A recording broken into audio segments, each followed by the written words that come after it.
If we had to manage by ourselves, how long would we be able to support Ukraine, do you think? All the focus has been on President Zelensky and the Ukrainians recently.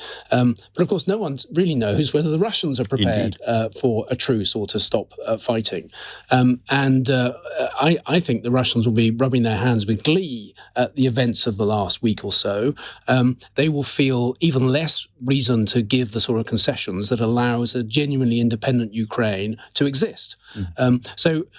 Whilst there are reasonable prospects for the Americans to play a genuine brokering role rather than just trying to grind down the Ukrainians, I think there's still a serious likelihood that the Ukraine war will go on and that American support will be sharply reduced. I think the Ukrainians are becoming increasingly self-sufficient. They still need a lot of external support, but they probably have the most advanced and extensive arms industry anywhere in Europe now.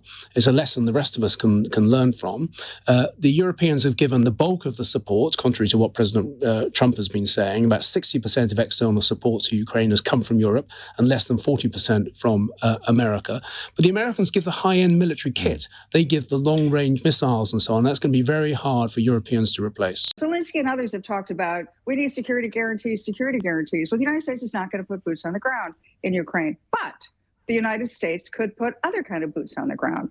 Engineers, miners, construction workers, project managers, bankers, lawyers. If there is a big multi-billion dollar, $100 billion mineral deal, it's good for the United States because it gives us access to rare earth minerals we don't have.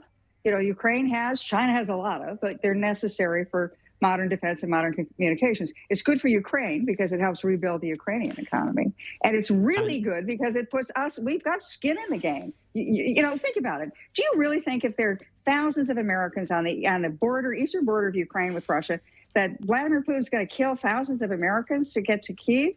Do you really think that the United States is going to walk away from a 30-year economic commitment on the whim of a president? I think it's, in fact, more powerful an arrangement, a relationship between the United States and Ukraine, because we could put boots on the ground, but we could put boots off the ground, as we saw with Afghanistan when President Biden on a dime. Sure. You seriously think that the United States, under Donald Trump, is going after the sovereignty of Canada?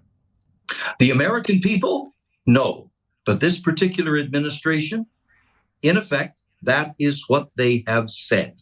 And they've said it over and over and over again. The president and other members of the administration, and Canada has to treat that seriously. It is not a joke, and we are going to fight back and stand our ground because Canada is not for sale.